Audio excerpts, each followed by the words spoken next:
it boils down to, in my opinion, is the tax dollars from the citizens of Saraland, Pritchard Bowl Bill are basically going to build the shopping complex, the racetrack. A portion of it. Yeah. You'll see a lot of investment come in that we're not going to incentivize. Yeah. It'll be private sector investment side by side. And it's just, you know, the amount of the incentives is big, so I have a lot of problem with it.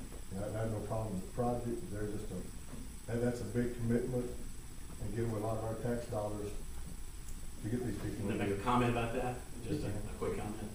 I was asked that in the county commission meeting, and my answer to that was that we have 2,800 acres of dirt out there and water with a bunch of gopher tortoise on it. It's been there for all of our lifetime, and those gopher tortoise never wrote a check to anybody. They've not paid any money out. So what our goal is to put $1 billion on that site as a result of incentivization. We hope to put as much as we can to get as much of your incentive as possible. Because if we do, you're going to have a huge tax base. That tax base is going to bless this city more than you realize. I talked to the mayor of Kansas City, Kansas, in Wyandotte County early today, and I asked him a few questions. I asked him, do you have any regret, a site smaller than ours, any regret in that development using this funding technique to populate that site?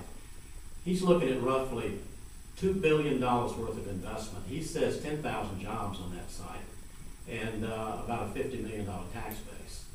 Now, we're looking at $1 billion, 2,500 jobs, and maybe $25–30 million tax base. But he says, Mike, from day one, it was positive.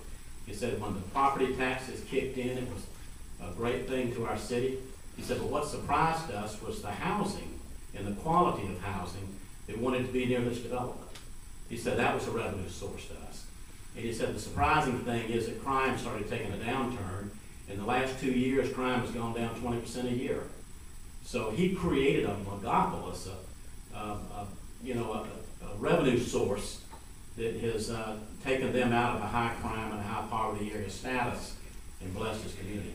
But I would like to say it would be interesting if you guys maybe could go to Kansas City and just take a look at it, go with us, maybe just take a look around at what's happened, talk to the mayor over there, and get some feedback after this meeting. I think you're in for a surprise.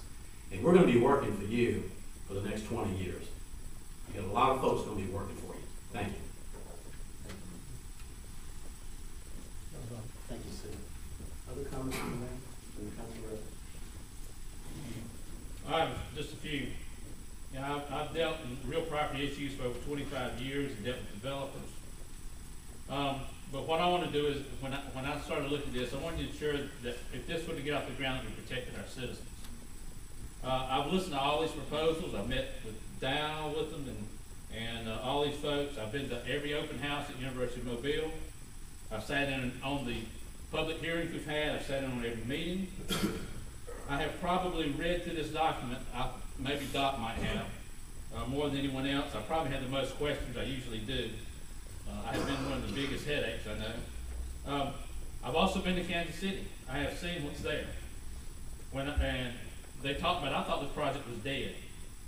And I went to Kansas City and said, oh, this is kind of what they're talking about. And I saw what you were talking about.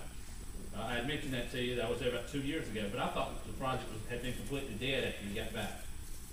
But I have a few questions. One, are new sources of revenue needed for Saraland to provide the kind of service that we need for our citizens? And yes, we do need some new sources of revenue. Does this revenue project provide new sources of revenues? And I'm saying it could, if it's done well, done right. I feel like the project will either happen or it will not happen. We're not holding all the cards. This agreement may go to protect ourselves and what may happen, but we have to at least set up something that will protect us. I don't want to be a part of this project. I don't want Saraland to be part of the development of the project. If it doesn't happen, I don't want to miss this opportunity. And if it does happen, we miss the boat. We've got to be part of it as long as we know we've protected the interests of Saraland. I agree with Doc and the attorneys. I've listened to them. They answered every question. If they didn't know, they found out. There are several things I insisted. One, gambling was, to me, one of the biggest things with everything going on. If this comes to Saraland, I want to ensure there's no gambling in this community. It's not the way you fund improvements in a city. You don't base it on revenues of people having to go in there, whether they come and whether they don't, and what they do if they lose the money. Gambling is the house always wins, and this house we're not going to have in Saraland. The other thing, the 600 to 800 acres, and the 800 acres, I want to insist it's coming to Saraland. We owe it to the Calliope community, I live out there, to put this hedge of protection around that, between that and the development. I want our police having jurisdiction to go in there if there's a problem. I don't want to have to wait for the county, the one man, they send the northern part of the county to get there. I don't want to have to wait for Pritchard to send someone out there. I know how quick those guys respond, and it's 2 to 3 minutes is somebody there. And if there's an accident in our fire department, it's 2 to 3 minutes. We have 3 fire stations now. They're there. So that 800 acres is important to have us controlling that. And to make sure we protected ourselves, I wanted to make sure that we had the very best review of these documents. I'm not saying I wasn't pleased, but I'm not going to believe the developers or the real pretty pictures of what they're going to have. I want to see what's in the documents. I wanted to make sure that we had somebody review it, not from hometown. Sorry, Mayor, your hometown boy. You know all these folks. Preston Boat's a very fine bond attorney. We went out and got somebody who helped us on another development that knows bonds, knows these issues, and knows these agreements, and has worked through each one of these issues before. So, can I or can this council stop this racetrack from coming? If it's a racetrack issue that you're worried about, no, we can't.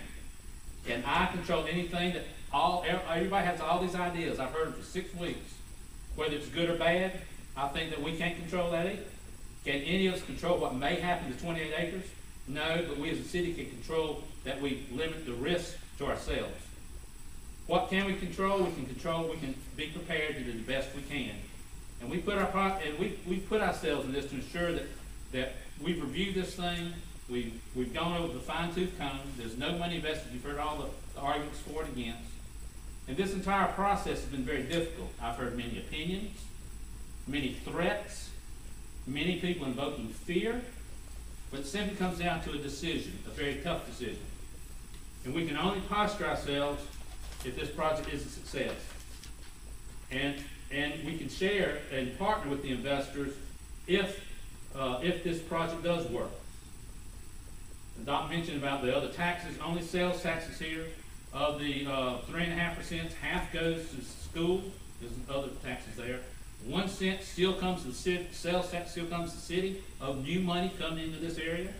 2 cents goes back to them to help pay for all this infrastructure coming in. The only thing we've negotiated is a shared sales tax schedule for new business developments generating sales that may be attracted to this area. Get new business revenues. We get control of the quality of development through Saraland planning and zoning laws. We get 800 acres of land that we not get otherwise. And it offers Saraland the best protection from all the unknowns and everything we can dream of. So all this thing considered, I think it would attract new business, create jobs for our area. I've weighed all the good points, all the negative points, but I'll be supporting the city of Saraland entering into this revenue sharing agreement. Thank you, Mr. Cronin. Other comments from the council? Mayor, I'll recognize you. I'm still not completely sold on this. We hadn't bought the bad stuff out. We've heard all the good stuff that's going to happen here. What about and I'll ask Mr. Dyer, I know you're talking about Kansas City was down, 42%. I would have to see that they down. And I'm going to have to agree with Mr. Carter. I think the people out here, I think we owe it to the citizens of Saraland to let them know the bad stuff is coming with it. And I'm talking about on our parks, on the camping area,